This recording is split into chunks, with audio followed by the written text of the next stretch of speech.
Chapitre 1. Les fondations. Michael Romano avait bâti sa vie comme une forteresse. Méthodique, réfléchi, inaccessible.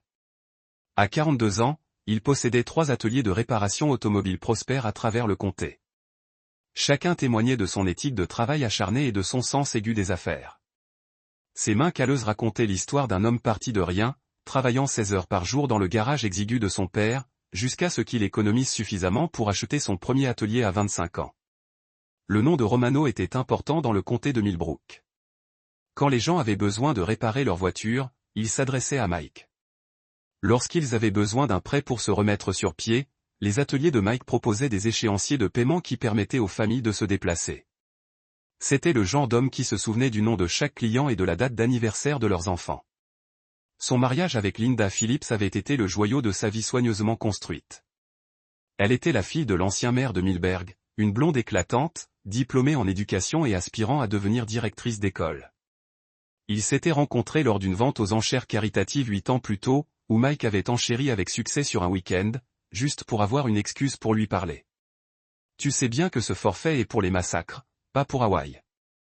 Linda l'avait taquiné ce soir-là, ses yeux verts pétillants d'amusement. Heureusement que j'aime la montagne, avait répondu Mike. Et 6 mois plus tard, il la demandait en mariage au sommet de cette même montagne. Leurs enfants, Emma et David, avaient respectivement 7 et 5 ans. Des enfants brillants qui avaient hérité de la vivacité d'esprit de Linda et de la détermination obstinée de Mike. Emma montrait déjà des signes d'aptitude mécanique, on la retrouvait souvent dans le garage de Mike, posant sans cesse des questions sur les moteurs. David était plus artistique, passant des heures à dessiner des histoires de super-héros élaborés que Linda affichait fièrement sur leur réfrigérateur. Le monde de Mike était ordonné, prévisible et exactement comme il l'avait conçu. Chaque matin, il embrassait Linda à 7h15, déposait les enfants à l'école élémentaire Millbrook à 7h45 et arrivait à son atelier principal à 8h précises. Chaque soir, il rentrait à la maison à 18h pour le dîner, l'aide aux devoirs et les histoires du soir. Mais la perfection, Mike l'avait appris après des années de réparation de voitures en panne, n'était souvent qu'une illusion qui cachait des problèmes plus profonds. La première faille dans sa forteresse apparut 3 semaines avant Thanksgiving. Linda avait commencé à travailler tard à l'école, prétextant que le directeur lui avait confié des tâches administratives supplémentaires. Elle rentrait rouge et distraite, ses bavardages habituels sur sa journée remplacés par de vagues allusions à la paperasse et aux réunions. Mike le remarquait parce qu'il remarquait tout. C'était ce même souci du détail qui l'avait aidé à diagnostiquer une transmission défectueuse grâce au bruit d'un moteur qui percevait désormais les habitudes changeantes de sa femme. Longue journée, demandait-il, et Linda hochait la tête, déjà en train de chercher son téléphone pour consulter ses messages. L'organisation de la fête de départ à la retraite de Madame Henderson est plus compliquée que je ne le pensais, répondait-elle. Mais son regard ne croisait jamais le sien. Mike Romano avait survécu à son enfance dans les quartiers difficiles de Millburg en apprenant à décrypter les gens. Son père, Antonio Romano, avait été un homme dur qui lui avait appris que la confiance se gagnait par les actes, pas par les paroles. Les gens se révèlent. Michael, disait Antonio en travaillant côte à côte dans le garage. Il suffit d'être attentif. Observant le comportement de Linda changer comme une voiture qui tire sur le côté, Mike prêta attention. La seconde fissure apparut lorsqu'il trouva un reçu dans le sac à main de Linda. Il cherchait un baume à lèvres pour soigner Emma, qui avait une égratignure au genou. Un dîner pour 2 personnes au Romano S, un restaurant italien haut de gamme de Millbrook, débita la carte de crédit de Linda un mardi soir, alors qu'elle prétendait être à une réunion de professeurs. Mike garda le reçu un long moment, son esprit calculant automatiquement la chronologie. Mardi, c'était 3 semaines auparavant, le jour même où il avait emmené Emma à son cours de piano et à l'entraînement de foot de David. Linda l'avait embrassé au revoir ce matin-là, se plaignant de l'ennui de la réunion de professeurs. Il remit soigneusement le reçu à sa place et donna le baume à lèvres à Emma. Mais quelque chose de fondamental changea chez Michael Romano ce jour-là. Les murs de la forteresse ne s'effondrèrent pas. Ils se durcirent. La semaine de Thanksgiving, Mike avait compilé mentalement un catalogue d'incohérences. Des appels téléphoniques qui s'interrompaient brusquement dès son entrée. De la nouvelle lingerie cachée au fond de son tiroir. Un parfum différent qui semblait persister dans ses cheveux certains soirs. Il avait également commencé à prêter plus d'attention à la dynamique familiale de Linda. Patricia Phillips, la mère de Linda, avait toujours traité Mike avec une distance polie. C'était une femme qui pensait que sa fille avait épousé un homme inférieur à son rang malgré la réussite de Mike. Patricia faisait des commentaires subtils sur les limites de la classe ouvrière et mentionnait fréquemment les hommes prospères de son entourage. Médecins, avocats, politiciens et conversations pointues. Linda aurait pu avoir n'importe qui. Patricia l'avait dit la semaine dernière, alors qu'il préparait le dîner de Thanksgiving. Elle a des goûts si raffinés. Sur le moment, Mike avait supposé qu'il s'agissait simplement de l'habituelle provocation passive-agressive de Patricia. Maintenant, il se demandait s'il y avait plus d'intention derrière ces mots. La troisième et dernière critique survint le matin même de Thanksgiving. Linda était inhabituellement nerveuse. Elle vérifia son apparence à plusieurs reprises et suggéra qu'ils arrivent chez sa mère plus tard que prévu. On devrait peut-être d'abord aller à ton atelier, avait-elle suggéré. Vérifier. Les ateliers de Mike étaient fermés pour Thanksgiving, et Linda le savait. Elle ne s'était jamais intéressée à son travail auparavant. Jamais suggéré d'aller faire les magasins un jour férié. Tout va bien dans les ateliers, répondit Mike en l'observant attentivement. Pourquoi aurions-nous besoin de vérifier quoi que ce soit? Le rire de Linda était trop vif, trop rapide. Je me suis juste dit que tu devrais, tu sais, t'assurer que tout est bien verrouillé. Mike Romano avait passé toute sa vie d'adulte à construire quelque chose de solide, de concret. Il croyait au était cristallin. 18 000 $. Vous devez 18 000 $ de pension alimentaire pour enfants. Comment pourriez-vous ne pas mentionner que vous avez des enfants? Il y a eu une longue pause. Puis la voix de Linda se leva à un murmure en colère. N'osez-vous pas me blâmer pour cela?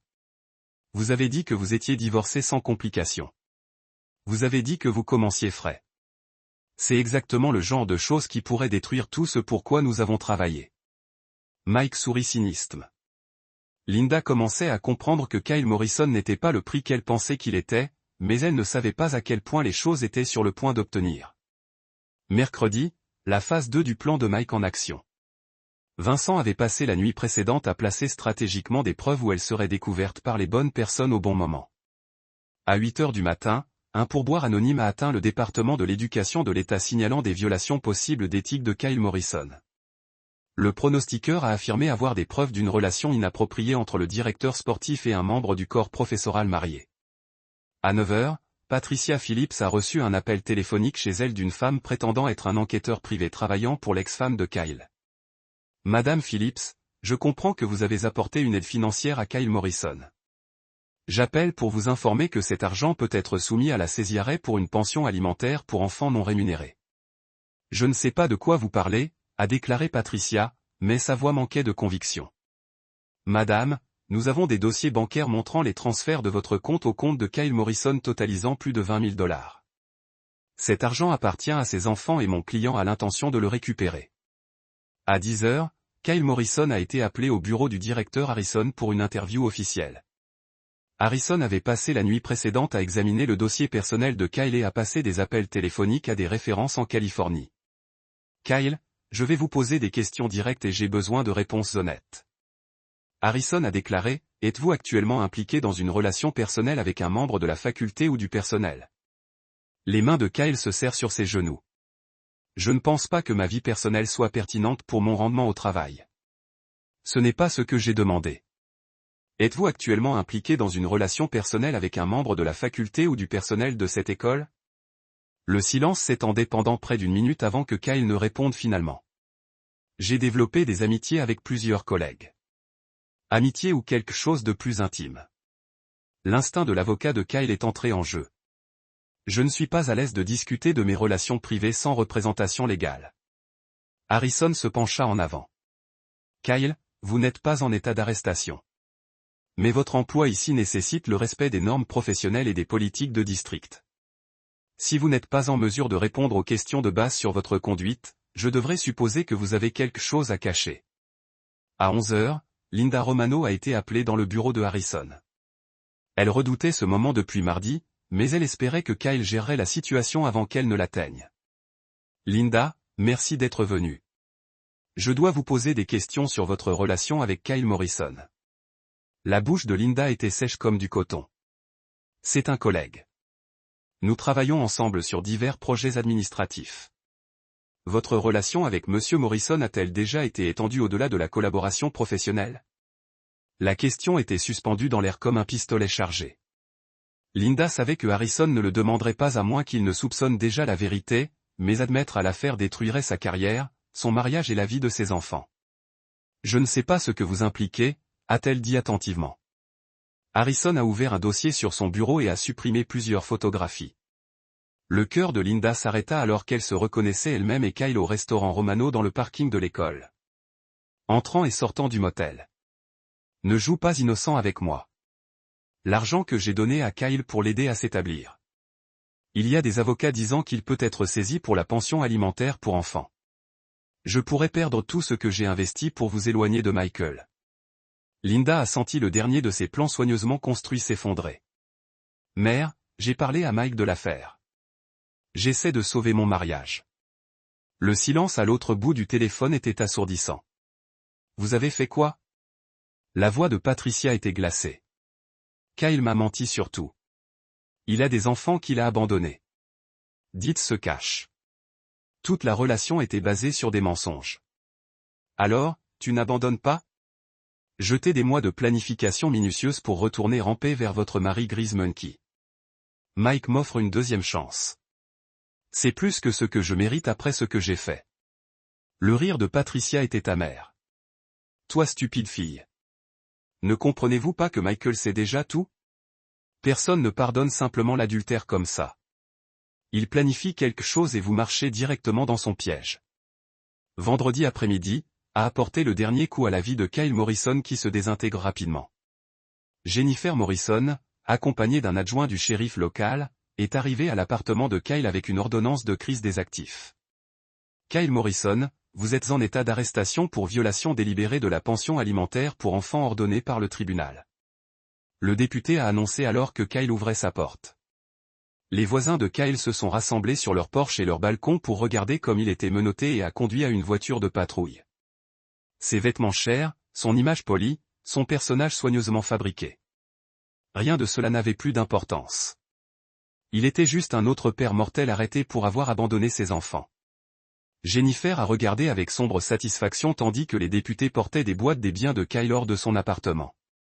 La Rolex qu'il a achetée tout en revendiquant la pauvreté. Les combinaisons de créateurs qu'il avait portées pour séduire les femmes d'autres hommes. L'électronique coûteuse qu'il avait achetée avec de l'argent qui aurait dû aller à ses enfants. Tout cela serait vendu pour payer ses dettes. Vos enfants obtiendront enfin le soutien qu'ils méritent, a déclaré Jennifer à Kyle alors qu'il était assis à l'arrière de la voiture de patrouille. Et chaque femme de cette ville saura exactement quel genre d'homme vous êtes vraiment. Ce soir-là, Mike a fait son dernier mouvement. Il s'est arrangé pour que Linda rentre à la maison dans une maison vide. Il avait emmené Emma et David chez sa sœur pour une soirée pyjama et l'avait attendu dans leur salon. Mike, où sont les enfants? Linda appela en entrant dans la maison. Ils sont en sécurité, a répondu Mike dans le salon obscurci. Nous devons parler. Linda l'a trouvé assis sur sa chaise, un dossier de manille sur ses genoux, et une expression qu'elle n'avait jamais vue auparavant sur son visage. Asseyez-vous, Linda. Quelque chose dans son ton l'a fait geler. Ce n'était pas la compréhension, pardonnant son mari qui l'avait tenu quelques jours auparavant. C'était quelqu'un d'autre entièrement. Mike, qu'est-ce qui ne va pas? Asseyez-vous. Linda était assise sur le canapé, ses mains tremblantes légèrement. Mike a ouvert un dossier et a commencé à poser des photographies sur la table basse entre eux. Photos de Linda et Kyle dans les restaurants, au motel, une conversation intime à l'école. Puis vint les documents. Dossier financier montrant les paiements de Patricia à Kyle. Enregistrement téléphonique documentant des mois de communication. Reçu de l'hôtel. Relevé de carte de crédit. Je sais tout, Linda. Chaque mensonge, chaque réunion secrète, chaque plan que vous et votre mère avez fait pour détruire notre mariage. Linda regarda les preuves avec horreur. Mike, je vous ai parlé de l'affaire. J'ai tout avoué. Vous avez avoué une fraction de la vérité. Vous ne m'avez pas parlé de l'implication de votre mère. Vous ne m'avez pas parlé de la maison qu'elle a achetée pour Kyle. Vous ne m'avez pas parlé de votre plan pour abandonner nos enfants et commencer une nouvelle vie. Mike a sorti son téléphone et a joué un enregistrement. Linda entendit clairement sa propre voix. Ils s'ajusteront. Les enfants sont résilients et honnêtement, ils passent plus de temps dans le garage de Mike qu'à moi de toute façon. C'est peut-être mieux s'il est la garde principale. Le visage de Linda est devenu blanc. Où avez-vous obtenu cela? J'ai des enregistrements de toutes vos conversations avec Kyle et votre mère. J'ai des dossiers financiers montrant comment Patricia a financé votre affaire. J'ai des preuves qui vous détruiraient dans toute procédure de divorce. Linda a commencé à pleurer, mais Mike n'a ressenti aucune sympathie pour ses larmes. Mike, s'il vous plaît. J'ai fait des erreurs, mais nous pouvons résoudre ce problème. Nos enfants ont besoin de leur mère. Nos enfants méritent mieux qu'une mère qui était disposée à les abandonner pour un homme qui abandonne ses propres enfants. La voix de Mike était complètement calme. Linda, tu as fait ton choix. Maintenant, vous vivez avec les conséquences. Que voulez-vous de moi? Mike a sorti un ensemble de documents juridiques. Vous allez signer ces articles acceptant un divorce incontesté. Je reçois la garde complète d'Emma et David ainsi que la maison et la propriété principale de mes entreprises. Vous obtenez des droits de visite et suffisamment d'argent pour recommencer ailleurs. Et si je refuse? Le sourire de Mike était froid. Ensuite, je divulgue toutes ces preuves au tribunal, au district scolaire, au journal local et à toute autre personne qui pourrait le trouver intéressante. Votre carrière sera terminée. Votre réputation sera détruite. Et vous perdrez toujours la garde des enfants car aucun juge ne les accordera à une femme qui prévoyait de les abandonner. Linda regarda les documents à travers ses larmes. Ce n'est pas le pardon. Cela ne donne pas à notre mariage une seconde chance. Non, Mike a accepté. C'est la justice. Vous avez trahi notre mariage, nos enfants et notre famille. Kyle a trahi ses enfants et son ex-femme. Votre mère a trahi toute confiance que l'on aurait pu avoir en elle. Aucun de vous ne mérite pardon. Mike se leva et se dirigea vers la fenêtre, regardant le quartier où ils avaient prévu d'élever leurs enfants ensemble. Kyle est en prison. Linda, sa carrière est terminée. Sa réputation est détruite et il paiera une pension alimentaire pour enfants pour la prochaine décennie. Votre mère fait face à une action en justice des avocats de son ex-femme. Et vous pouvez choisir entre la signature de ces papiers ou faire face aux conséquences d'avoir tout rendu public. Linda a ramassé le stylo avec des mains serrées. Et Emma et David? Comment allez-vous leur expliquer cela? Je leur dirai que parfois les gens font des choix qui blessent les gens qu'ils sont censés aimer. Je leur dirai que les actions ont des conséquences et que leur mère a choisi de partir plutôt que de faire face aux conséquences de ses actions. Mike se retourna pour faire face à sa femme, son future ex-femme, alors qu'elle signait ses droits à leurs enfants et à leur vie ensemble. Vous pouvez rester ici ce soir, dit-il tranquillement. Mais je veux que tu sois passé demain soir. Emma et David seront informés que maman doit disparaître pendant un certain temps pour comprendre certaines choses. Linda a fini de signer les papiers et a levé les yeux vers Mike avec un mélange de haine et de désespoir. Vous avez planifié tout cela, a-t-elle dit. Vous n'avez jamais eu l'intention de me pardonner. J'ai l'intention de protéger mes enfants des personnes qui les blesseraient, a répondu Mike. Cela inclut leur mère si nécessaire. Alors que Linda quittait la maison cette nuit-là pour rester chez sa mère, Mike Romano était assis seul dans son salon et sentit une profonde satisfaction s'installer sur lui. Michael Romano n'avait jamais pardonné une trahison dans sa vie, et il avait tenu cette promesse ce soir. Chapitre 9, la résolution. 6 mois plus tard, Millbrook était revenu à son rythme tranquille habituel, bien que la famille Romano soit devenue une légende locale. Mike avait été discret quant aux détails de son divorce, mais suffisamment d'informations avaient divulgué par les procédures judiciaires et les réseaux de potins que la plupart des gens comprenaient les grandes lignes de ce qui s'était passé. Kyle Morrison avait été reconnu coupable de violation volontaire des ordonnances de pension alimentaire pour enfants et condamné à 6 mois de prison de comté, suivi de 3 ans de probation. Ses titulaires de compétences d'enseignement avaient été révoqués en permanence et il avait été contraint de travailler une série d'emplois subalternes pour payer ses dettes croissantes. La dernière fois que quelqu'un avait entendu, il lavait la vaisselle dans un restaurant à 2 comtés, vivant dans un studio et envoyait la majeure partie de son salaire en Californie. Patricia Phillips avait été forcée de vendre sa maison familiale pour couvrir les frais juridiques et l'argent qu'elle avait prêté à Kyle qui a été saisi pour la pension alimentaire pour enfants. Elle a déménagé dans un petit appartement à travers la ville et s'est rarement avancée en public. Incapable de faire face à la honte d'avoir orchestré l'affaire de sa fille pour le voir détruire toutes les personnes impliquées. Linda Romano avait pris une position d'enseignement dans un autre Était loin de Millbrook dans les ruines de son ancienne vie. Elle a envoyé des cartes d'anniversaire à Emma et David et les a appelés une fois par semaine. Mais les enfants s'étaient adaptés à son absence avec une résilience sur laquelle Mike avait compté. Mike lui-même était devenu quelque chose d'une célébrité locale. Les parents ont amené leurs adolescents à sa boutique pour des conférences sévères sur l'importance de l'intégrité et le maintien des promesses.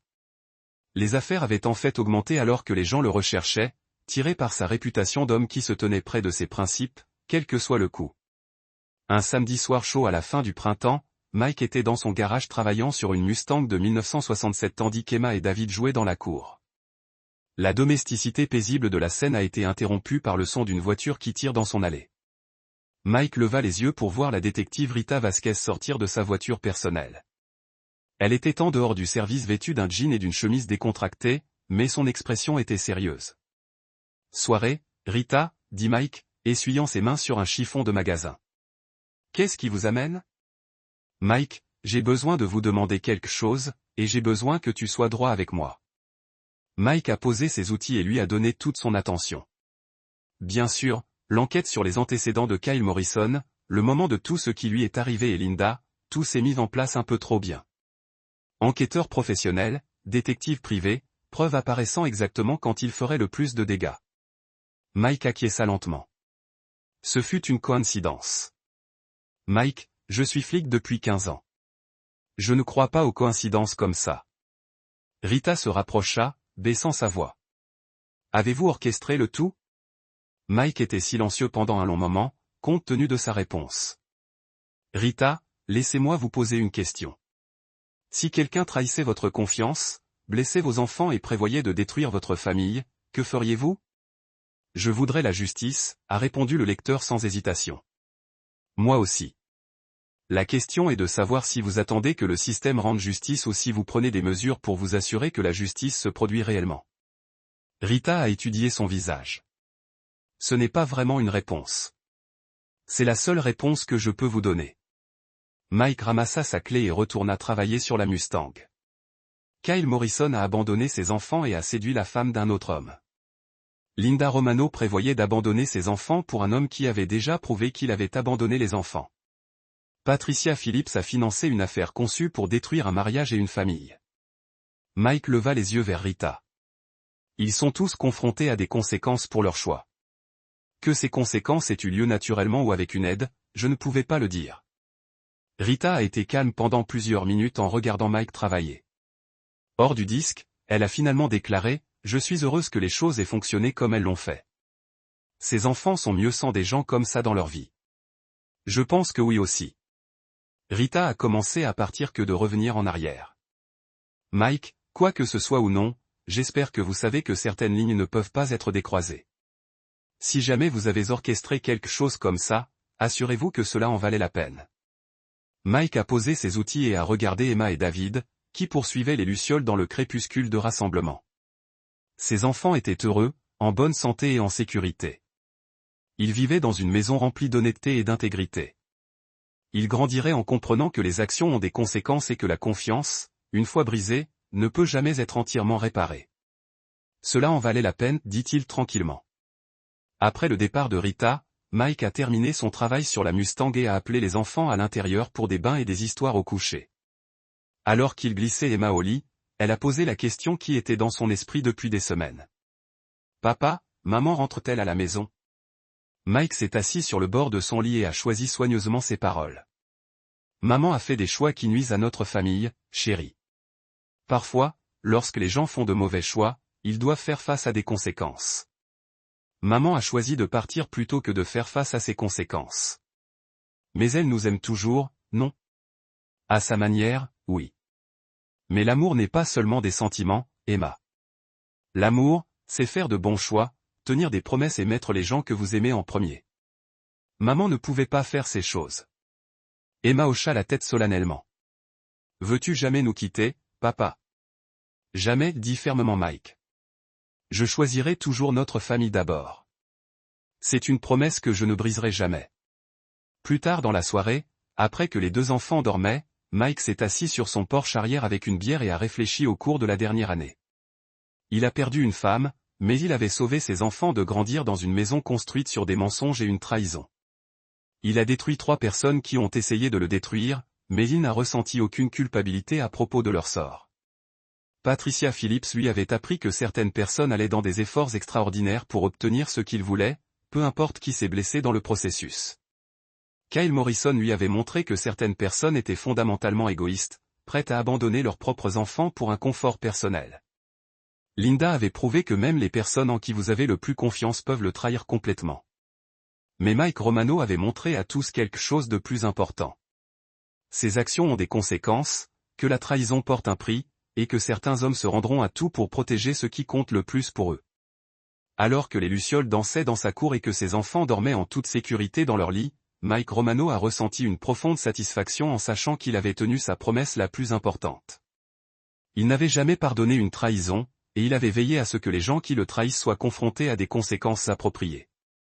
Michael Romano avait construit sa vie sur le principe que la confiance a été gagnée par des actions, pas des mots. Linda, Kyle et Patricia lui avaient montré à travers leurs actions à laquelle on ne pouvait pas leur faire confiance. Ainsi, il avait répondu par ses propres actions, démantelant systématiquement leur vie avec la même précision méthodique qu'il a apportée à tout le reste. En fin de compte, Mike Romano avait prouvé que même s'il était un homme qui pouvait pardonner des erreurs honnêtes et une faiblesse humaine, ce n'était pas un homme qui tolérerait la trahison. Et à Millbrook, cette réputation lui avait bien servi. Et là, vous l'avez. Une autre histoire prend fin. Fondation de son mariage comme il croyait aux machines bien conçues. Avec un entretien et une attention appropriée, tout fonctionnerait parfaitement pendant des décennies. Mais alors qu'il chargeait les enfants dans la voiture pour le court trajet jusqu'à la maison de Patricia Phillips, Mike réalisa qu'il avait réparé une machine déjà en panne. La question n'était pas de savoir si Linda le trahissait. C'était la durée de la trahison et les autres personnes impliquées qui comptaient. La devise de la famille Romano, transmise par son grand-père, immigré de Sicile, était simple, le respect se mérite, la loyauté se donne, et la trahison ne s'oublie jamais. Alors que Mike s'engageait dans l'allée de Patricia, voyant les voitures familières déjà garées, il se fit une promesse silencieuse. Quoi qu'il découvre aujourd'hui, il le gérerait avec la même précision méthodique qu'il mettait en tout le reste de sa vie. Michael Romano allait apprendre que certaines machines, une fois cassées, ne pouvaient jamais être réparées, mais qu'elles pouvaient être entièrement démontées. Chapitre 2. La découverte. La maison familiale des Phillips se dressait comme un monument à la fortune et aux vieilles rancunes. Patricia Phillips avait hérité de cette maison de style colonial de ses parents, et elle l'entretenait avec la même rigueur rigoureuse qu'elle accordait à son rang social. Chaque arbuste était parfaitement entretenu. Chaque meuble soigneusement choisi pour exprimer à la fois confort et supériorité. Mike portait le gratin de patates douces que Linda avait préparé tandis qu'elle conduisait Emma et David vers la porte d'entrée. Les enfants étaient excités, discutant de revoir leurs cousins et de jouer dans le grand jardin de grand-mère Patricia. « Soyez sages », murmura Linda aux enfants, mais Mike remarqua qu'elle semblait se le rappeler à elle-même autant qu'à eux. Patricia Phillips ouvrit la porte vêtue de sa tenue traditionnelle de Thanksgiving, une robe couleur crème qui coûtait probablement plus cher que les mensualités de prêt immobilier de la plupart des gens. Ses cheveux gris acier étaient parfaitement ondulés et son maquillage était appliqué avec la précision d'une femme qui n'avait jamais été vue en public sans. Mais lorsque le regard de Patricia se posa sur Mike, quelque chose changea dans son expression. Son sourire poli s'estompa un instant, remplacé par quelque chose qui ressemblait presque à de la culpabilité. « Michael », dit-elle d'une voix soigneusement neutre. « Tu es là. » C'était une salutation étrange, sachant qu'ils avaient confirmé leur heure d'arrivée la veille. Mike sentit une première vague d'inquiétude dans sa poitrine.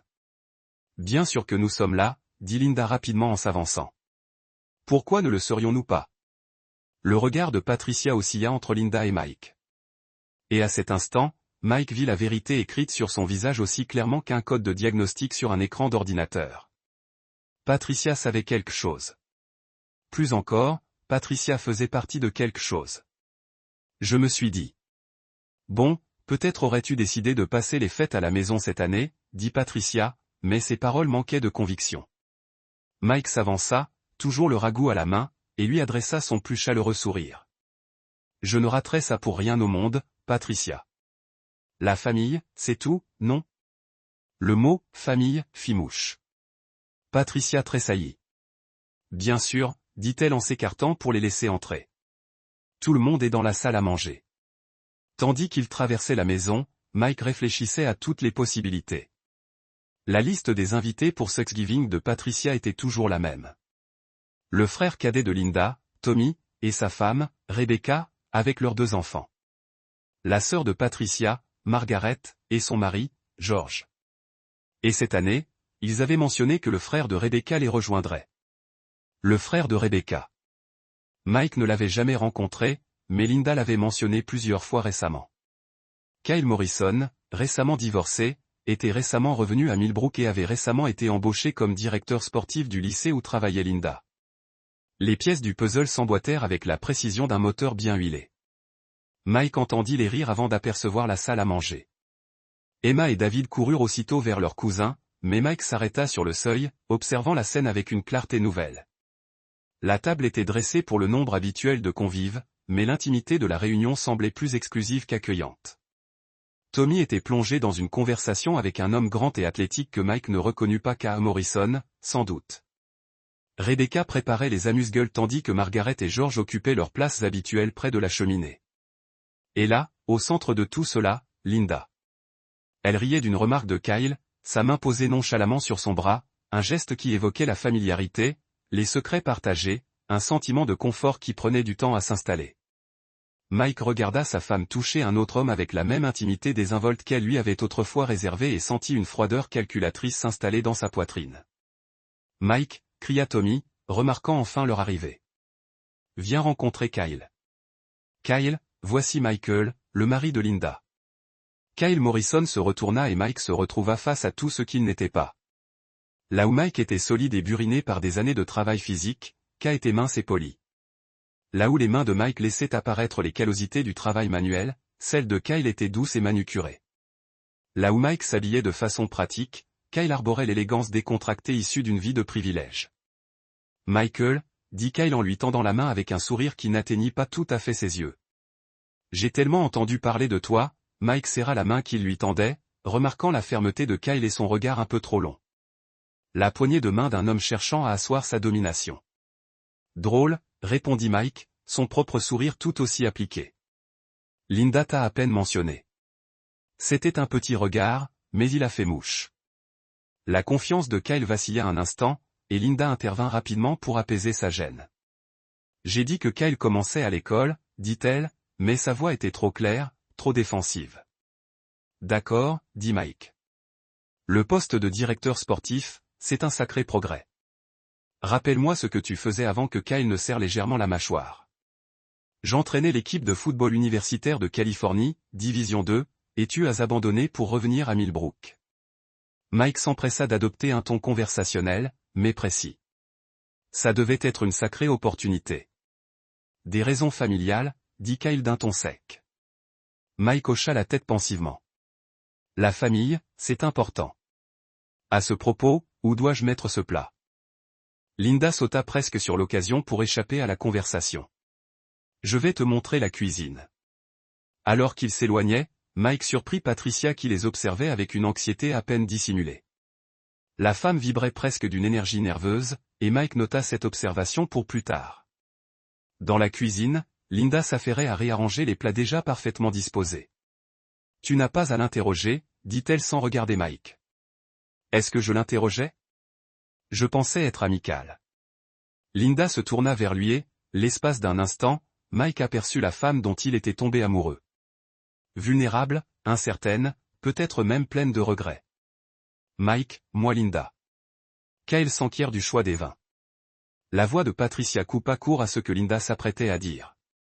L'instant passa. Le regard de Linda se ferma et elle se précipita vers la salle à manger, laissant Mike seul avec ses pensées et une cuisine remplie de plats soigneusement préparés. Mike Romano avait toujours cru que la connaissance était synonyme de pouvoir, mais que l'information sans contexte n'était que du bruit. À présent, en regardant par la porte de la cuisine Linda et Kyle gravitaient l'un vers l'autre comme des aimants, il commença à comprendre toute l'ampleur de la situation. Ce n'était pas une liaison spontanée, née d'une passion soudaine. C'était planifié, coordonné avec Patricia Phillips elle-même, qui y participait activement. Toute la famille était au courant. Ils avaient tous été complices de l'attitude de Mike.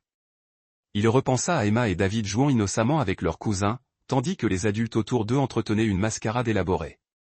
Il repensa à toutes les nuits tardives que Linda avait imputées au travail. À tous les appels téléphoniques interrompus dès son arrivée. À toutes les petites tromperies qui avaient mené à ce moment. Mais surtout, il repensa à l'expression de Patricia lorsqu'elle avait ouvert la porte. La surprise, la culpabilité, l'attente évidente qu'il ne serait pas là. Ils avaient prévu qu'il ne vienne pas. Ils avaient orchestré une réunion de famille censée l'exclure, et quelque chose avait dérapé. Mike Romano avait bâti sa vie sur la réparation de choses cassées. Mais, debout dans la cuisine de Patricia Phillips, regardant sa femme rire avec son amant pendant que leurs enfants jouaient à proximité, il réalisa que certaines choses ne valaient pas la peine d'être réparées. Certaines choses méritaient d'être complètement détruites. La question n'était plus de savoir s'il fallait agir, mais comment s'assurer que sa réponse serait complète, dévastatrice et absolument définitive. Michael Romano n'avait jamais pardonné une trahison de sa vie, et il n'allait pas commencer maintenant. Chapitre 3. La confrontation. La tension dans la maison des Phillips s'intensifiait à mesure que l'après-midi avançait. Comme l'humidité avant l'orage, Mike se positionnait stratégiquement tout au long de la réunion, observant, cataloguant, construisant son dossier avec la précision méthodique d'un maître artisan. Il observa la main de Kyle s'attarder sur le dos de Linda tandis qu'il passait derrière sa chaise. Il remarqua que Patricia lançait des regards nerveux entre lui et le couple, son calme habituel craquant sous le poids de sa tromperie. Il vit Tommy et Rebecca échanger des regards entendus lorsqu'il pensait qu'ils ne les regardaient pas. Plus révélateur encore, il observa comment Emma et David étaient subtilement exclus de certaines conversations, comment les adultes baissaient la voix ou changeaient de sujet à l'approche des enfants. Pendant le dîner, Mike joua son rôle à la perfection. Il complimenta Patricia pour sa cuisine, engagea la conversation avec Tommy sur son entreprise de paysagisme en difficulté et raconta même quelques anecdotes amusantes sur les clients difficiles de ses boutiques. Pour tout observateur extérieur, il était l'image même d'un père de famille heureux savourant un repas de fête. Mais sous la surface, Mike menait une surveillance étroite. « Kyle, Linda m'a dit que vous travailliez en étroite collaboration sur de nouveaux programmes sportifs, » dit Mike lors d'une pause dans la conversation. Son ton était amical et intéressé. Kyle faillit s'étouffer avec son vin. Juste les révisions de programme habituelles. Ça doit demander beaucoup de réunions en soirée, poursuivit Mike. Linda a travaillé très tard ces derniers temps. Le silence qui suivit fut assourdissant. Patricia s'intéressa soudain beaucoup à sa purée de pommes de terre. Rebecca commença à débarrasser les assiettes encore à moitié pleines. Tommy s'agita, mal à l'aise. Seule Linda croisa le regard de Mike, et ce qu'il y vit confirma tout ce qu'il avait besoin de savoir. Pas de culpabilité, mais de défi.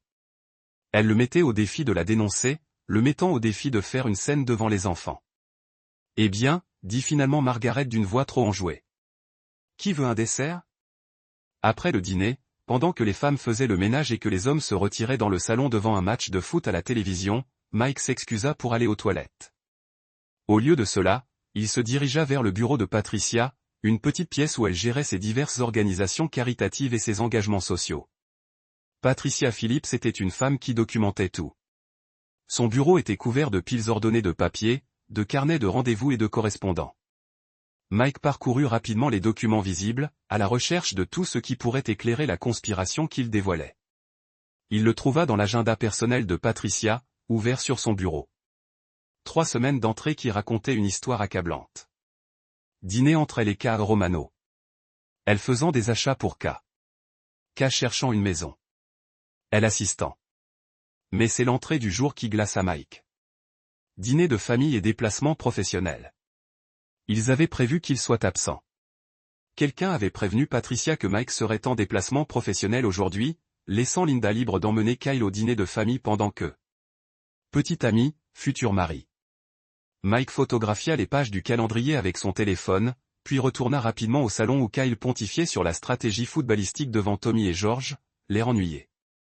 Tu sais, dit Mike en s'installant dans son fauteuil. Je pensais justement à quel point c'est agréable que Linda ait trouvé une collègue aussi encourageante au travail. Kyle serra les dents. On essaie tous de se soutenir mutuellement à l'école. Bien sûr, même si j'imagine que le retour de Californie a été un temps d'adaptation. Les relations amoureuses sont probablement bien différentes dans une petite ville comme Millbrook. Je ne suis pas vraiment concentré sur les rencontres en ce moment, dit Kyle d'un ton sec. Mike hocha la tête avec sympathie. Approche judicieuse. Prends le temps de t'installer. Trouve ce que tu veux vraiment. Inutile de prendre des décisions hâtives qui pourraient compliquer les choses. La menace était subtile, mais sans équivoque. Le visage de Kyle rougit et il commença à répondre, mais Linda apparut à ce moment-là dans l'embrasure de la porte. « Kyle, tu pourrais m'aider à faire quelque chose dans la cuisine ?» demanda-t-elle, la voix tendue par une panique à peine contenue. Alors qu'ils quittaient la pièce ensemble, Mike entendit la voix de Patricia depuis la cuisine. « Tu as dit qu'il voyageait. Tu m'avais promis qu'il ne serait pas là. » Changement de plan, répondit Linda d'un ton sec. Mike s'excusa et se dirigea discrètement vers la cuisine, se plaçant juste devant la porte d'où il pouvait tout entendre. « C'est un désastre, disait Patricia. Il sait que quelque chose ne va pas. Je le vois dans ses yeux. Il soupçonne, mais il n'est sûr de rien, dit Kyle. Il faut juste être prudent. Prudent. La voix de Patricia monta jusqu'à devenir un murmure. Je mens à cet homme depuis des mois. Tu as la moindre idée de la difficulté de le regarder avec ses enfants? De savoir ce qu'on prépare. Ce qu'on prépare? La voix de Linda était glaciale. C'était ton idée, maman. C'est toi qui as dit que je méritais mieux qu'un mécanicien. C'est toi qui m'as présenté à Kyle. Mike sentit les pièces du puzzle s'emboîter.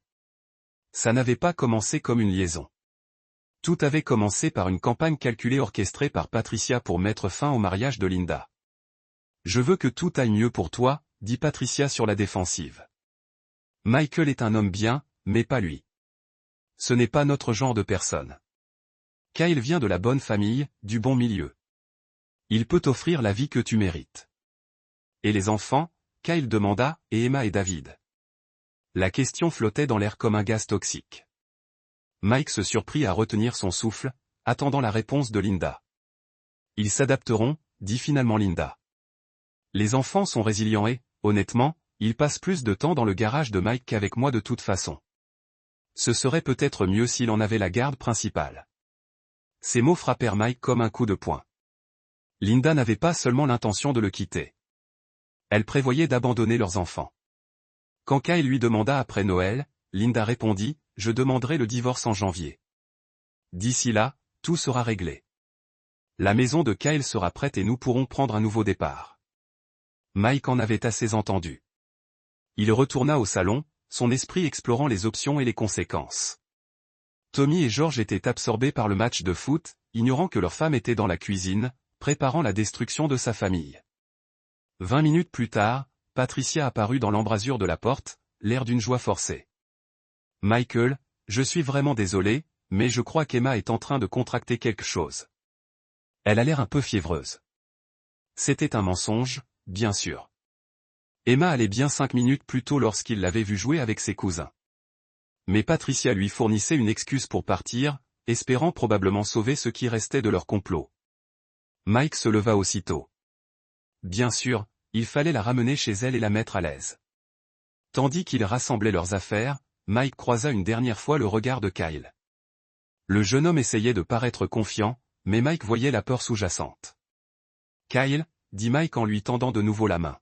« C'était vraiment intéressant de te rencontrer. J'ai le sentiment qu'on va se revoir très souvent. » Kyle lui serra la main et Mike la serra un peu trop fort, un peu trop longtemps. Kyle répondit avec impatience, mais sa voix se brisa légèrement. Dehors, dans la voiture, Emma et David bien attachés sur la banquette arrière. Linda brisa enfin le silence tendu. « Mike, à propos d'aujourd'hui. »« Pas maintenant, » dit Mike doucement, les yeux fixés sur la route. « Pas devant les enfants. » Linda se tut, décelant peut-être quelque chose de dangereux dans sa voix. Mike Romano rentra chez lui dans l'après-midi qui s'assombrissait, ses enfants bavardant innocemment sur la banquette arrière, tandis que sa femme était assise à ses côtés dans un silence coupable. Il était entré chez Patricia Phillips en mari et père confiant. Il repartait en homme ayant découvert que toute sa vie était bâtie sur des mensonges. Mais Mike Romano avait appris depuis longtemps que la connaissance n'était puissante que s'il savait s'en servir. Et contrairement à ceux qui l'avaient trahi, Mike n'avait jamais commis l'erreur de sous-estimer ses adversaires. La guerre ne faisait que commencer, et Mike avait l'intention de la gagner complètement. Chapitre 4. La stratégie. Le garage de Mike Romano avait toujours été son sanctuaire, un endroit où les problèmes avaient des solutions logiques et où les choses brisées pouvaient être réparées. C'est là, entouré de l'odeur familière de l'huile moteur et du poids réconfortant de ses outils, qu'il réfléchissait le mieux. C'est aussi ici, à 2 heures du matin, le vendredi suivant Thanksgiving, que Mike avait commencé à planifier l'élimination systématique de tous ceux qui l'avaient trahi. Il avait attendu que Linda s'endorme, puis s'était glissé hors du lit et s'était dirigé vers le garage indépendant derrière leur maison. Son atelier principal était équipé de caméras de sécurité et de serrures numériques. Trop de surveillance électronique pour ce qu'il avait en tête. Mais cet espace de travail personnel, où il restaurait des voitures de collection pour le plaisir, était parfaitement privé. Mike avait étalé les photos qu'il avait prises du calendrier de Patricia sur son établi, à côté d'un bloc-notes jaune, où il avait commencé à documenter tout ce qu'il savait, nom, date, lieu, relation, toute la conspiration tracée comme un schéma électrique complexe. Patricia Phillips avait orchestré cette trahison dès le début, probablement quelques mois après son mariage avec Linda. Celle-ci ne l'avait jamais accepté, ne l'avait jamais considéré digne de sa fille et avait apparemment décidé de réparer ce qu'elle considérait comme l'erreur de Linda. Kyle Morrison était l'arme qu'elle avait choisie, un homme issu du bon milieu, de la bonne famille, avec les qualifications requises, quelqu'un capable d'offrir à Linda le statut social que Patricia estimait mériter. Linda avait choisi d'abandonner non seulement son mariage, mais aussi ses enfants. Cette trahison l'avait profondément blessé, car Mike avait cru, sincèrement, que quels que soient les problèmes entre lui et sa femme, ils étaient unis par leur amour pour Emma et David. Il s'était trompé sur toute la ligne. Mike ouvrit son ordinateur portable et commença à faire des recherches sur Kyle Morrison avec la même minutie qu'il avait mise à diagnostiquer un problème moteur complexe. Les profils sur les réseaux sociaux révélaient un homme obsédé par son image et son statut. L'Instagram de Kyle regorgeait de photos de restaurants chics, de vacances de luxe et d'événements de réseautage avec ceux qui semblaient être de riches donateurs et des politiciens influents. En creusant plus profondément, Mike découvrit que le précédent emploi de Kyle en Californie avait pris fin dans des circonstances obscures. La version officielle affirmait qu'il avait demandé une mutation pour se rapprocher de sa famille, mais des recherches approfondies révélèrent des rumeurs de relations inappropriées avec un membre du corps enseignant de son ancienne université. Plus intéressante encore était la situation financière de Kyle.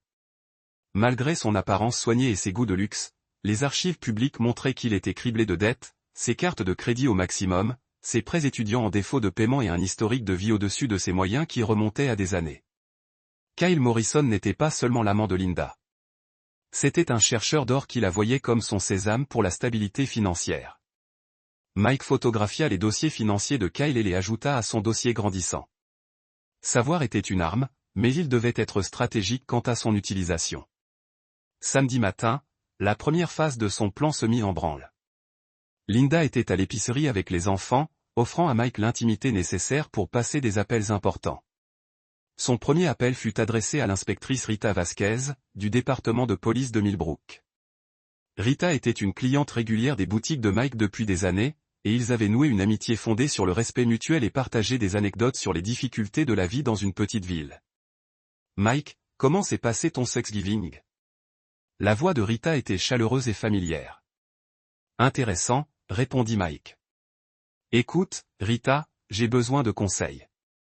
Hypothétiquement, si quelqu'un voulait enquêter sur un employé de l'école impliqué dans une quelconque conduite inappropriée, quels seraient les canaux appropriés ? » Le ton de Rita devint plus professionnel. « Parlons-nous d'une conduite criminelle ou d'une violation du règlement ? Peut-être l'un ou l'autre. Tout cela est hypothétique, vous comprenez ? Mais imaginons que quelqu'un ait des raisons de croire qu'un administrateur scolaire abuse de sa position, qu'il développe des relations personnelles avec ses subordonnés ou qu'il utilise les ressources de l'école à des fins personnelles. Eh bien, hypothétiquement, dit prudemment Rita, ce genre d'incident serait généralement signalé au conseil scolaire et au ministère de l'Éducation de l'État. S'il y avait des éléments criminels impliqués, les forces de l'ordre interviendraient, mais il faudrait des preuves solides, pas seulement des rumeurs ou des soupçons. Bien sûr, les preuves sont primordiales. Mike marqua une pause, puis ajouta, « Rita, tu me connais depuis longtemps. Si jamais je viens te voir avec des preuves d'actes répréhensibles, tu les prends au sérieux, n'est-ce pas, Mike ? Si tu as des preuves d'un crime, j'enquêterai en profondeur. Tu le sais. J'apprécie cela plus que tu ne le penses. » Son deuxième appel fut adressé à son avocat, Benjamin Cross. Ben était un avocat avisé et ambitieux qui avait aidé Mike à créer sa société et à gérer diverses affaires juridiques au fil des ans. Plus important encore, Ben était avide de dossiers médiatisés susceptibles de renforcer sa réputation. Ben, je dois te parler du droit du divorce, plus précisément de la protection des biens et des modalités de garde. L'intérêt de Ben fut immédiatement piqué. Mike, tout va bien à la maison. Disons que je me prépare à diverses éventualités. Si un homme découvrait que sa femme envisage de le quitter et d'abandonner leurs enfants, quelle serait sa meilleure stratégie juridique? Cela dépend des circonstances. Preuve d'abandon, d'infidélité, de malversation financière, tout cela pourrait avoir un impact sur le partage des biens et la garde des enfants. Mais le timing est crucial. Le conjoint qui dépose la première demande a souvent des avantages stratégiques. Et si le mari voulait s'assurer de conserver la garde principale des enfants et la majorité des biens matrimoniaux? Ben resta silencieux un instant. Mike, si tu envisages de divorcer de Linda, tu dois être très prudent dans ta façon de procéder. Documente tout. Évite toute apparence d'irrégularité de ta part. Et quoi que tu fasses, ne lui donne pas d'arguments à utiliser contre toi. Comprends parfaitement. Le troisième appel de Mike était le plus important. Son cousin Vincent Romano vivait à Boston, où il dirigeait un cabinet d'enquête privé spécialisé dans la sécurité d'entreprise et les affaires de relations familiales. Vincent avait acquis ses compétences dans le renseignement militaire avant de se reconvertir dans le civil, et il devait à Mike plusieurs services importants des années passées. Vinny, j'ai besoin d'aide pour une situation familiale. Quel genre d'aide? Mike a décrit la situation de base, la liaison, le complot, l'abandon planifié de ses enfants sans donner de nom ni de détails précis. Tu veux qu'ils soient détruits, a déclaré Vincent. Ce n'était pas une question. Je veux qu'ils assument pleinement et définitivement les conséquences de leur choix.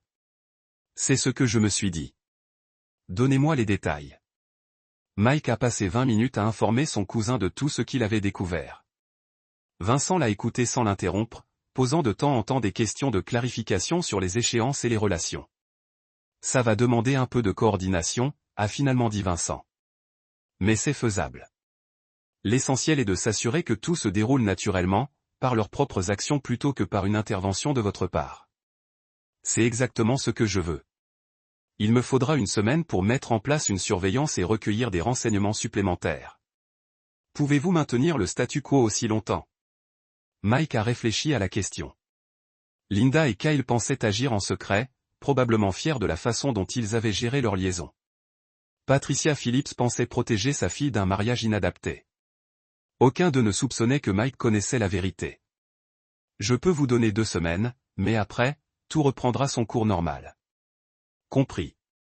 Mike, vous êtes sûr de ça? Une fois que nous nous engageons sur cette voie, il n'y a plus de retour en arrière. Mike pensa à Emma et David, jouant innocemment pendant que les adultes autour d'eux planifiaient de déchirer leur famille. Il pensa au mépris désinvolte de Linda envers les sentiments de leurs enfants, à sa volonté de confier la garde principale à Mike comme s'ils étaient des animaux de compagnie qu'on relogeait. Je n'ai jamais été aussi sûr de rien de ma vie. Après avoir raccroché, Mike resta longtemps assis dans son garage, entouré des outils et des machines qui lui avaient toujours semblé logiques. Contrairement aux humains, les machines étaient honnêtes. Lorsqu'elles tombaient en panne, elles vous montraient exactement ce qui n'allait pas. Lorsqu'on les réparait correctement, elles restaient fixes. Apparemment, les humains étaient plus complexes.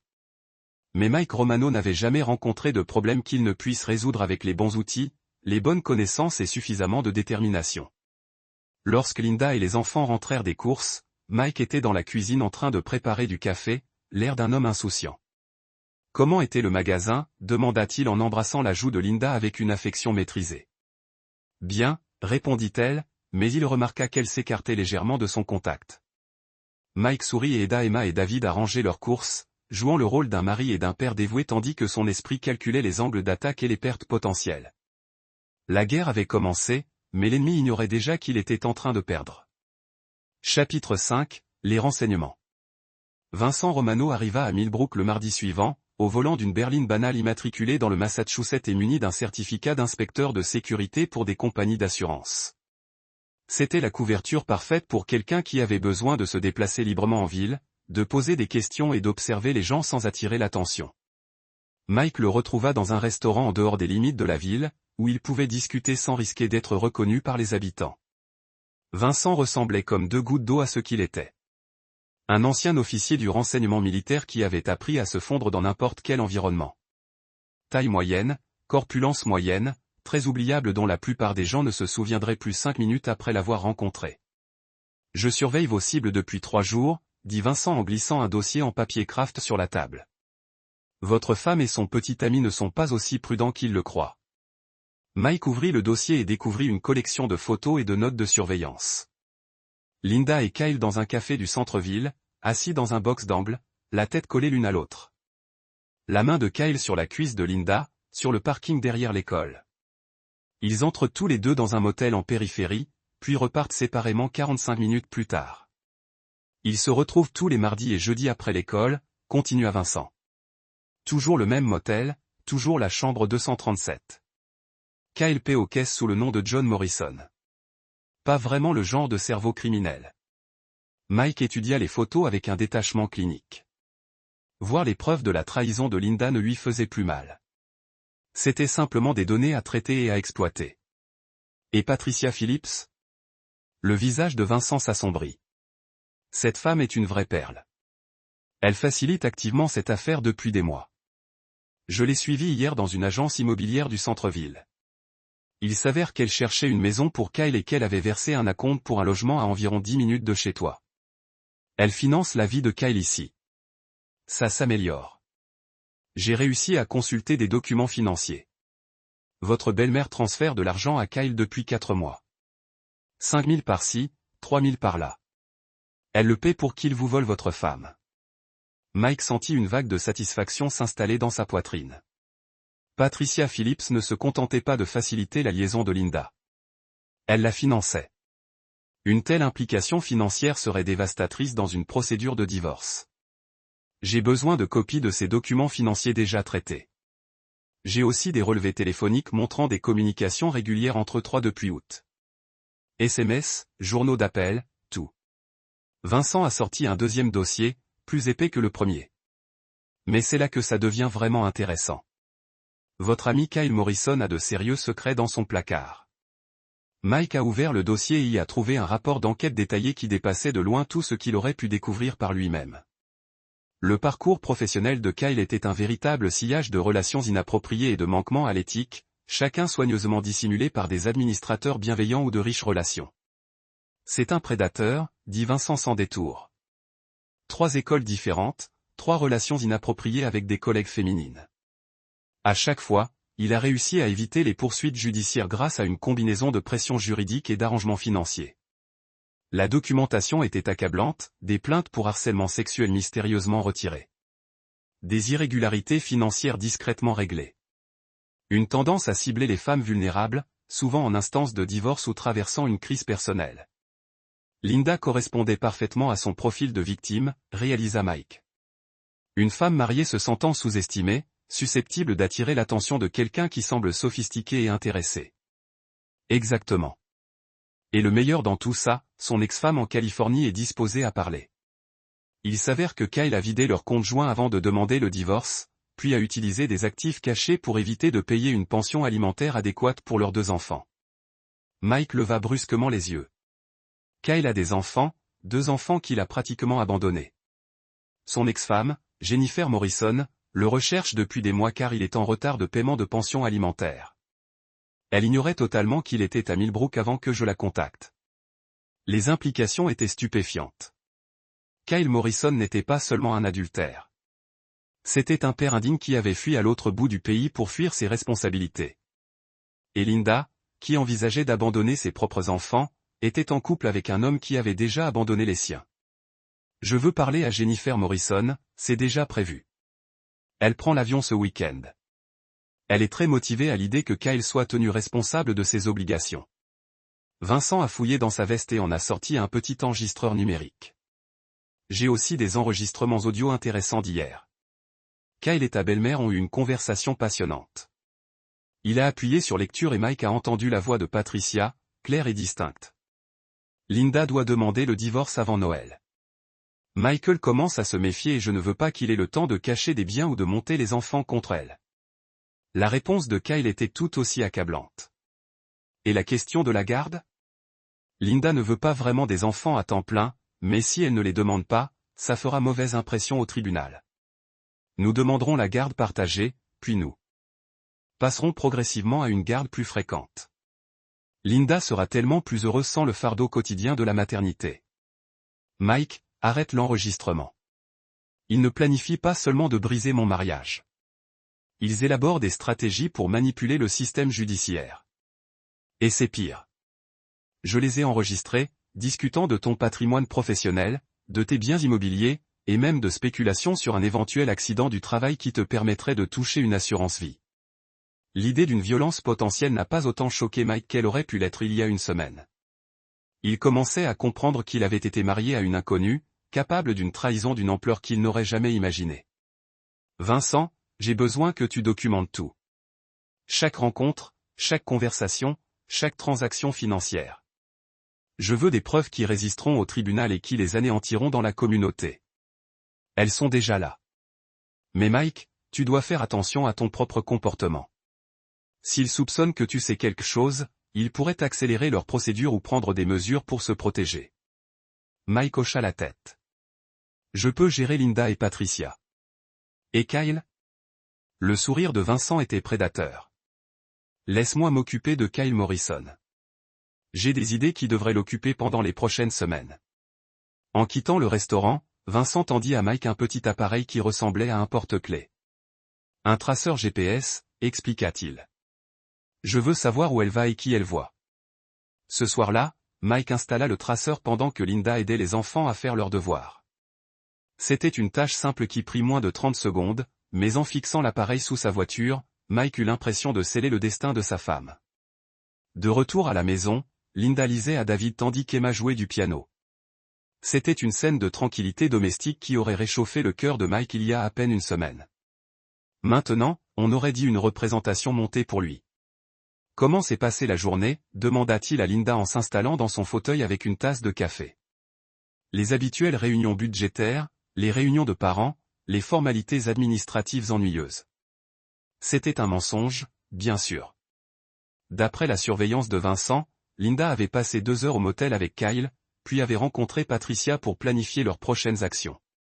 Kyle Morrison semble être un atout intéressant pour l'équipe, dit Mike d'un ton désinvolte. Comment s'intègre-t-il? Linda resserra son emprise sur le livre d'histoire de David. Bien, je crois. Je ne travaille pas beaucoup avec lui. Encore un mensonge. Ils travaillent ensemble tous les jours, restant souvent tard pour coordonner leur liaison. On devrait peut-être l'inviter à dîner avec la famille de Rebecca un de ces jours, suggéra Mike. Apprendre à mieux le connaître. Je ne pense pas que ce soit nécessaire, dit rapidement Linda. Il est encore en phase d'adaptation. Il veut probablement séparer travail et vie privée. Mike hocha la tête avec compréhension. Bien sûr, j'ai eu l'impression, chez ta mère, qu'il pourrait être intéressé par des rencontres, un nouveau départ dans une nouvelle ville. Le visage de Linda rougit légèrement. Je ne sais vraiment rien de sa vie privée. Mike sourit et embrassa le sommet du crâne de David. Eh bien, s'il a besoin de quoi que ce soit, des recommandations pour les services locaux, de l'aide pour sa voiture, ce genre de choses. Qu'il sache que je suis heureuse de l'aider. C'était une menace subtile, enveloppée d'une sollicitude de voisinage, et Linda semblait l'avoir perçue comme telle. Elle termina rapidement l'histoire de David et envoya les 2 enfants se préparer pour aller au lit. Mike, dit-elle une fois seule. Tout va bien? Tu as l'air différent depuis Thanksgiving. Comment? Je ne sais pas. Plus attentif, je suppose.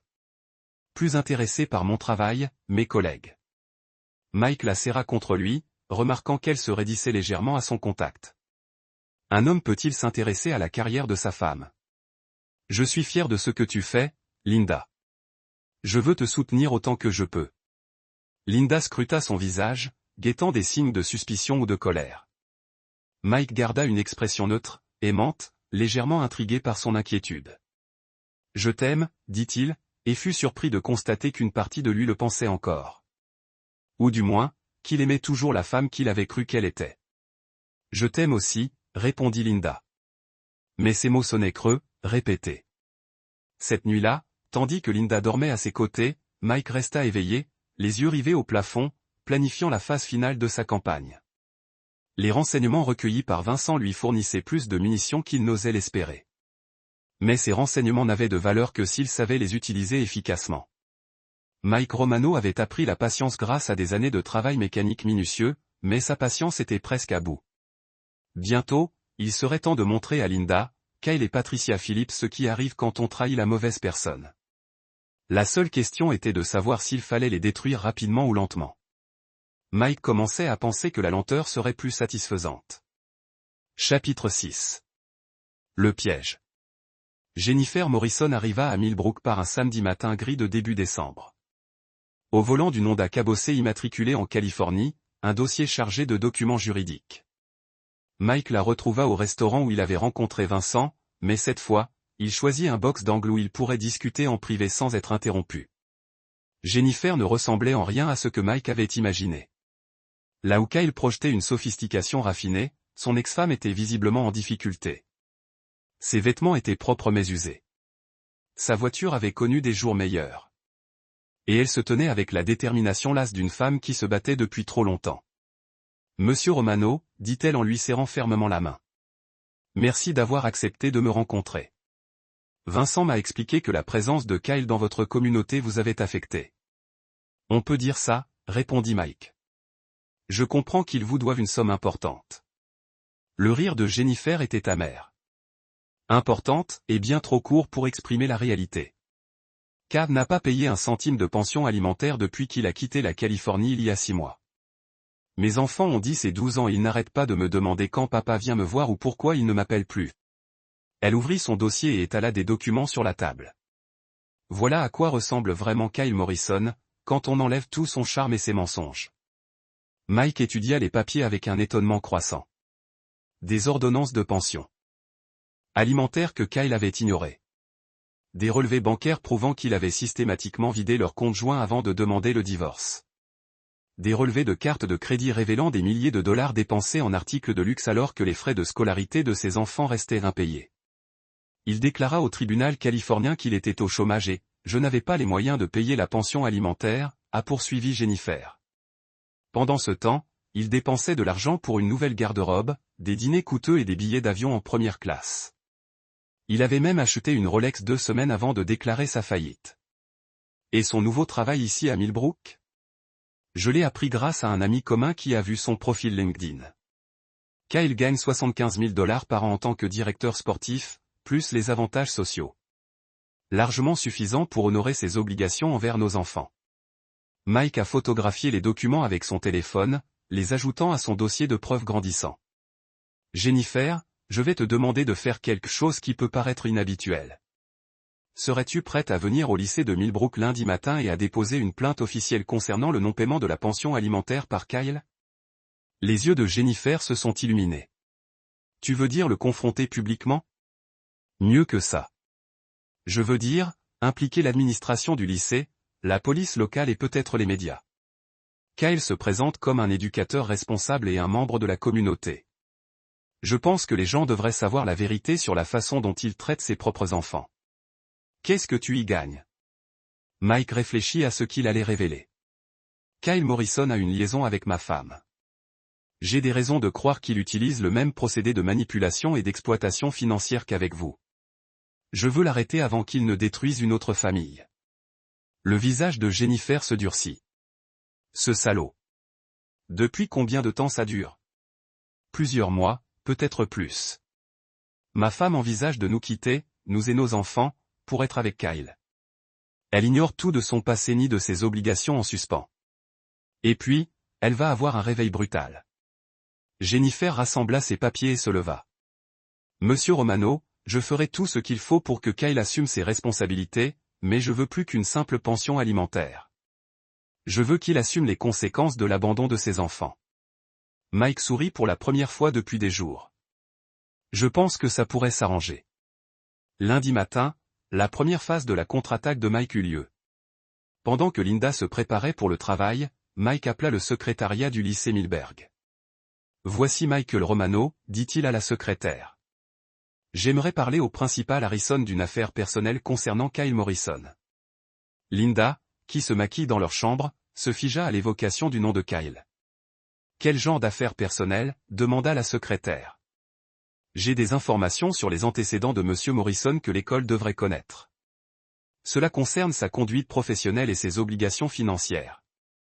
Mike entendit Linda s'approcher de la porte de la chambre, essayant d'écouter sa conversation. Je vous fixerai un rendez-vous pour cet après-midi, dit la secrétaire. Avec 14 heures de travail, parfait. Et veuillez informer le principal Harrison que d'autres personnes pourraient également vouloir fournir des informations sur Monsieur Morrison. Après avoir raccroché, Mike trouva Linda dans le couloir, le visage pâle, submergé par une panique à peine maîtrisée. De quoi s'agissait-il? Demanda-t-elle d'un ton décontracté. Juste quelques inquiétudes concernant le nouveau directeur des sports, répondit Mike. Rien qui ne devrait vous concerner directement. Les mains de Linda tremblaient tandis qu'elle rassemblait son sac à main et ses clés de voiture. Mike, on ne peut pas porter d'accusation sans preuve. Qui a parlé d'accusation? Je partage juste des informations que, selon moi, l'école devrait avoir. Mike l'embrassa sur le front, remarquant son tressaillement à son contact. Bonne journée de travail, ma chérie. Je suis sûr que ce sera intéressant. À 9 heures précises, alors que les élèves s'installaient pour leur première heure de cours, Jennifer Morrison entra dans le bureau principal du lycée Milberg, une mallette à la main et vêtue de sa tenue la plus professionnelle. Je suis ici pour voir Kyle Morrison, dit-elle à la secrétaire. Je suis son ex-femme, et je dois discuter de questions urgentes concernant nos enfants. La secrétaire, une femme aimable nommée Madame Patterson, qui travaillait à l'école depuis 20 ans, a immédiatement perçu le risque de drame. Monsieur Morrison vous attend-il? Non, mais il voudra me voir. Croyez-moi, Madame Patterson hésita, puis décrocha son téléphone. Monsieur Morrison, il y a quelqu'un ici pour vous voir. Vous êtes votre ex-femme. Même de l'autre côté du bureau, Jennifer entendait la respiration haletante de Kyle dans le haut-parleur. Dites-lui que je suis occupé, la voix de Kyle était tendue par la panique. J'ai bien peur que ce ne soit pas possible, dit Jennifer assez fort pour que Kyle l'entende. J'ai des documents juridiques à signifier, et je peux le faire ici, au bureau, ou devant ses élèves. Son choix. 5 minutes plus tard, Kyle Morrison apparut dans le bureau principal, l'air d'un homme se dirigeant vers son exécution. Il avait visiblement essayé de se ressaisir, mais Jennifer pouvait lire la peur dans ses yeux. Jennifer, dit-il, s'efforçant d'user de son charme habituel. Quelle surprise! Qu'est-ce qui vous amène à 18 000 $ de pension alimentaire impayée, l'interrompit Jennifer, sa voix portant clairement à travers le bureau, plus les intérêts et les pénalités. Madame Patterson fit semblant d'être occupée avec de la paperasse, mais Jennifer la vit écouter attentivement. À l'heure du déjeuner, toute l'école saurait que le nouveau directeur sportif était un père indigne. On peut en discuter en privé, demanda Kyle en serrant les dents. On peut en discuter ici. Tu évites mes appels, tu ignores les décisions de justice et tu mens sur ta situation financière. Nos enfants n'ont pas eu de tes nouvelles depuis 6 mois. Le visage de Kyle rougit. Je t'ai dit que j'étais entre 2 emplois. Je ne peux pas. Tu gagnes 75 000 $ par an, dit Jennifer en sortant une copie de son contrat de travail. J'ai des justificatifs de ton salaire, de tes avantages sociaux et de tes frais de subsistance. Tu peux subvenir aux besoins de tes enfants. Tu choisis simplement de ne pas le faire. À ce moment-là, le principal Harrison sortit de son bureau, attiré par les voix qui s'élevaient. Y a-t-il un problème, demanda-t-il d'un ton professionnel mais inquiet. Jennifer se tourna vers lui. Êtes-vous le principal Harrison? Je suis Jennifer Morrison. L'ex-femme de Kyle. Je pense que vous devriez savoir que votre directeur sportif ne paie pas la pension alimentaire ordonnée par le tribunal depuis 6 mois. L'expression du principal Harrison devint sérieuse. Monsieur Morrison, est-ce vrai? Kyle ouvrit la bouche pour répondre, mais aucun mot ne sortit. Il resta planté là, comme un poisson, à bout de souffle, tandis que sa nouvelle vie soigneusement construite commençait à s'effondrer autour de lui. J'ai tous les documents, continua Jennifer en s'adressant au principal Harrison. Ordonnance du tribunal, relevé de paiement, attestation d'emploi. Kyle a systématiquement évité ses obligations envers ses enfants tout en menant une vie confortable ici à Millbrook. Mon bureau, dit doucement le principal Harrison. Nous tous. Alors que je me dirigeais vers le bureau du principal, Kyle lança à Jennifer un regard de pure haine. Mais elle se fichait complètement des sentiments de Kyle. Elle avait passé des mois à s'inquiéter du paiement du loyer et des courses pendant qu'il jouait à la maison avec la femme d'un autre. À 14 heures, Mike arriva pour son rendez-vous avec le principal Harrison. La secrétaire, qui avait visiblement eu une matinée mouvementée, l'accueillit avec une sympathie complaisante. Monsieur Romano, le principal Harrison est prêt à vous recevoir, et je pense que vous devriez savoir que la journée a été mouvementée concernant Monsieur Morrison. Le principal Harrison était un homme attentionné d'une cinquantaine d'années qui a consacré sa carrière à l'éducation et qui prenait au sérieux la responsabilité de recruter du personnel de qualité. Lorsque Mike entra dans son bureau, Harrison avait l'air de quelqu'un qui vient de découvrir un problème majeur. Monsieur Romano, merci d'être venu. Je comprends que vous ayez des inquiétudes au sujet de Kyle Morrison. Linda, ces photos ont été fournies par un détective privé. Elles semblaient vous montrer, vous et Kyle Morrison, dans des situations compromettantes sur une période de plusieurs mois. Linda les contempla avec horreur. Quelqu'un les avait observés documenter leur liaison, monter un dossier contre eux. La seule question était de savoir qui. Je dois parler à un avocat, murmura-t-elle. À midi, Mike Romano a reçu un appel téléphonique de sa femme. Mike, j'ai besoin de rentrer à la maison. Il y a eu une urgence à l'école. Et j'ai besoin de te parler. Bien sûr, a déclaré Mike. Je serai là. Linda est arrivée à la maison 20 minutes plus tard, ressemblant à une femme sous le choc. Mike attendait dans le salon avec une tasse de café et une expression de confusion concernée. Que s'est-il passé, il a demandé. Linda s'assit fortement sur le canapé, les mains tremblant. Mike, il y a des choses que je dois te dire. Des choses que j'aurais dû te dire il y a longtemps. D'accord, dit doucement Mike. J'écoute, Linda prit un souffle frissonnant. J'ai fait des erreurs terribles. J'ai vu quelqu'un d'autre et maintenant tout s'effondre. Mike a laissé la confession accrochée en l'air pendant un moment, puis se déplacer pour s'asseoir à côté d'elle. Linda, depuis combien de temps cela se passe-t-il? Depuis août. Son nom est Kyle Morrison. Il est le nouveau directeur sportif à l'école. Je sais que c'est dévastateur et je sais que vous avez le droit de me détester, mais j'ai besoin que vous sachiez que je n'ai jamais voulu que cela monte aussi loin. Mike prit ses mains dans les siennes, notant comment elle tressaillit à son toucher. Dites-moi tout. Pendant l'heure suivante, Linda a avoué l'affaire avec Kyle, bien qu'elle ait soigneusement omis l'implication de sa mère et ses plans pour le quitter. Elle s'est peinte comme une femme qui avait été emportée par une attraction inattendue. Quelqu'un qui avait fait des choix terribles, mais qui les regrettait vraiment. Je veux y mettre fin, a-t-elle dit à travers des larmes. Je veux réparer notre mariage, Mike. Pouvez-vous me pardonner? Mike a étudié le visage de sa femme, voyant le calcul derrière ses remords apparents. Linda ne confesse pas parce qu'elle se sentait coupable. Elle avoue parce qu'elle avait été prise et essayait de minimiser les dégâts. Linda, le pardon n'est pas quelque chose qui se passe du jour au lendemain. Cela va prendre du temps pour travailler. Je sais. Je ferai tout ce qu'il faut. Conseils, thérapie, quoi que vous pensiez avoir besoin.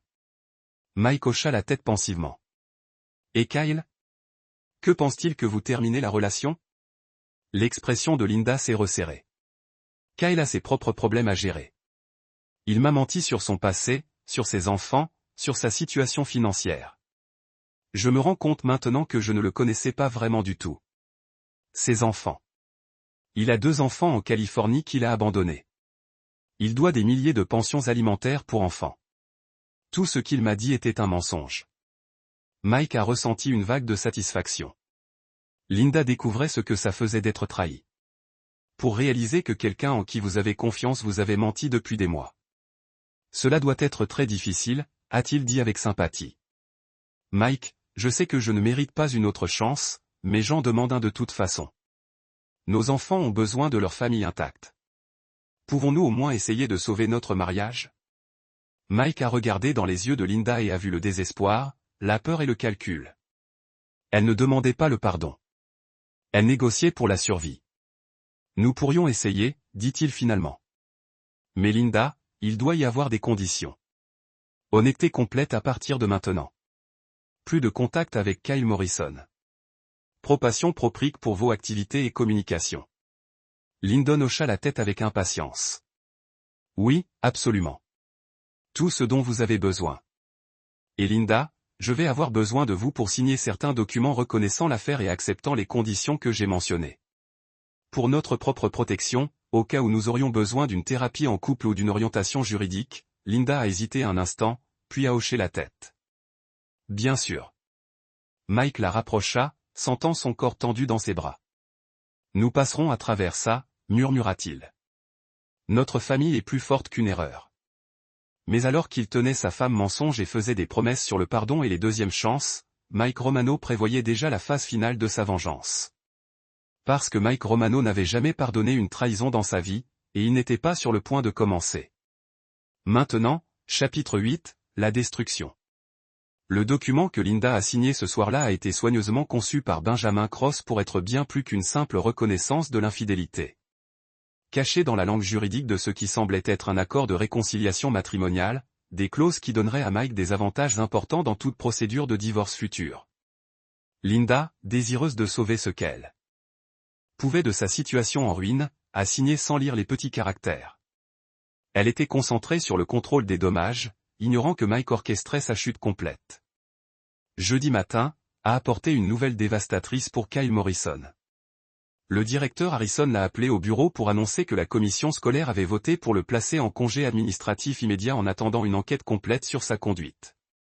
Kyle, en vigueur immédiatement, vous êtes exclu des biens de l'école et interdit de contacter des étudiants ou des professeurs, a déclaré Harrison, lui donnant une lettre officielle. Vos informations d'accès à l'accès ont été désactivées et la sécurité vous escortera pour collecter vos effets personnels. Le sang-froid soigneusement entretenu de Kyle a finalement fissuré. C'est fou. Vous ne pouvez pas détruire ma carrière en fonction des rumeurs et des accusations. Les accusations comprennent des preuves documentées d'inconduite professionnelle et le non-divulgation d'informations matérielles pendant le processus d'embauche. Harrison a répondu froidement. Les allégations de votre ex-femme concernant la pension alimentaire non rémunérée pour enfants ont été vérifiées et nous avons des preuves photographiques de relations inappropriées avec les professeurs. Le visage de Kyle est devenu blanc. Quelle photographie ? Harrison a ouvert un dossier et a montré à Kyle plusieurs photos que Vincent avait capturées au cours des dernières semaines. Kyle et Linda dans des conversations intimes. La main de Kyle sur le dos de Linda. Les deux entrent ensemble dans le motel. Ceux-ci sont fournis par un enquêteur privé embauché par l'avocat de votre ex-femme, a déclaré Harrison. Il montre clairement la violation des politiques de district concernant la conduite professionnelle. Kyle regarda les photos avec horreur. Sa nouvelle vie, son nouveau départ, son évasion des conséquences de son passé. Tout était évaporant devant ses yeux. J'ai besoin d'appeler mon avocat, a-t-il dit chaque semaine. C'est ton droit. Mais Kyle, je dois vous avertir que cette enquête est susceptible de se traduire par un licenciement et des accusations potentiellement criminelles. Le district prend une faute très au sérieux. Pendant ce temps, Linda avait sa propre crise à l'école. Le mot de la suspension de Kyle s'était propagé à travers la faculté comme une traînée de poudre, et tout le monde connaissait leur affaire. Des collègues qui avaient été amicaux quelques jours avant maintenant ont évité le contact visuel ou chuchoté lorsqu'elle est passée. À l'heure du déjeuner, Linda a reçu un appel téléphonique de sa mère.